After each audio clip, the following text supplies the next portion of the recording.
can you tell a bit about your scouting process? How do you basically scout the new talent? And you think there are so many startups coming up in the country. What are the objective criteria that you look into in identifying that this can add more value than the others? Yeah, in fact, we have, transparently mentioned this step-by-step process also.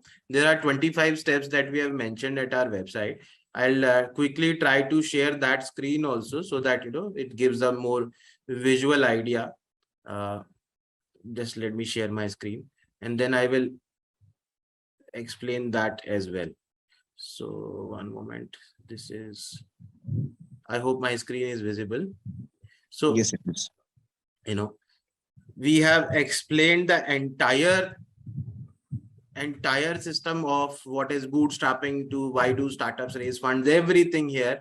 And beside that, we have mentioned the process. This is, this is for the founders, but technically this is what we do. First, understand the fund requirement, then preparation of document, then eligibility, then searching for investors that they do, obviously through us. And in that, we have shown everything, how much they should raise, how much, what kind of investors are there. I've taken this from my book, which is, about to be published in 4 days from now. It's called Quick Startup Funding, available at Amazon. And this is the process which I was about to tell you. This is the process. So first, they prepare entirely. Then we check their pitch decks. Then we check their financial productions, and mandatorily, if they are coming for the first time of raise, we do all those documents and we do due diligence in this process. In the scouting, what we do is we entirely check the market size. We check the, we check the industry, we check the trends, whether the industry is growing. We check the disruption element, whether your competitors are selling at a higher price or not. If you're not able to sell lower than your competitors, we check the quality, we check the product, we check the founder's team. I invite the founder to go to meet and check their vision.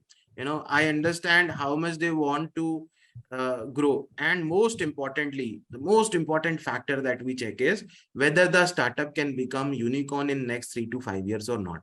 Now, for becoming a unicorn, approximately the valuation has to be $1 billion. Approximately in INR, you can say 7,500 crore to 8,000 crore valuation, not the revenue, right? So there was a lot of confusion over it. One minister said, revenue 8,000 crore makes a unicorn. No, it is about the valuation. Now, there is a EV is to valuation multiple. Enterprise value is to valuation multiple is there, which is calculated on the basis of revenue. So some startups like when Burger Singh came to us, it was doing 85 crores. Net something was hitting their bank was around 49. That was GMV, 49 CR annual, and they got 3x max valuation multiple. That is, if a startup is doing say 1 crore, and if they are getting 3x multiple, depends entirely upon industry, team, lot of things are there. So, this is an important factor, but not the final one. So please understand, do not rate a startup on those bases only. But yes, on later stage, if a startup is doing very good revenue, you can have a bracket range.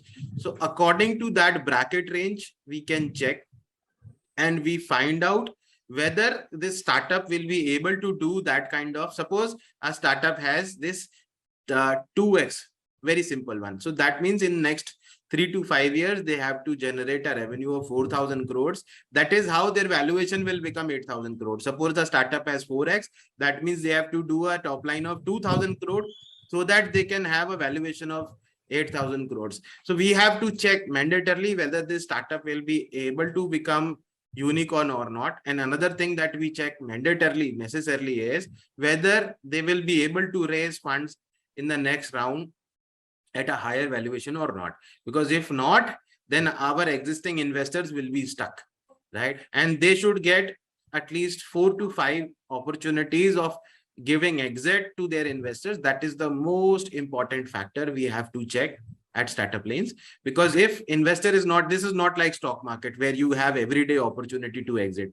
This investing gives you huge opportunities, but not every day. So we have to make sure that exit opportunities are there and the valuations are not very high.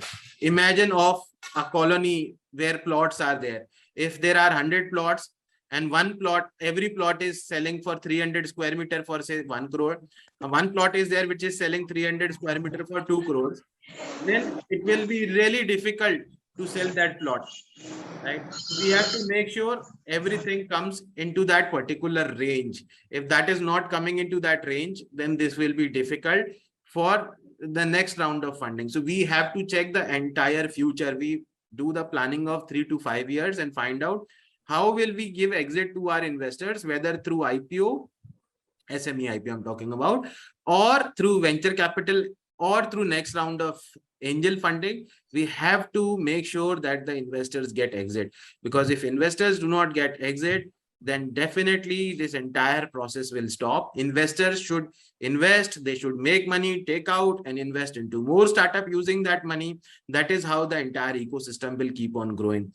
It's very difficult to if the investor is stuck for long term, say 5 to 7 years, then it will be very, very difficult for the entire ecosystem of Indian startups to survive even, right? And investors getting an exit in 6 months, 1 year, 2 years, 3 years is good for the industry.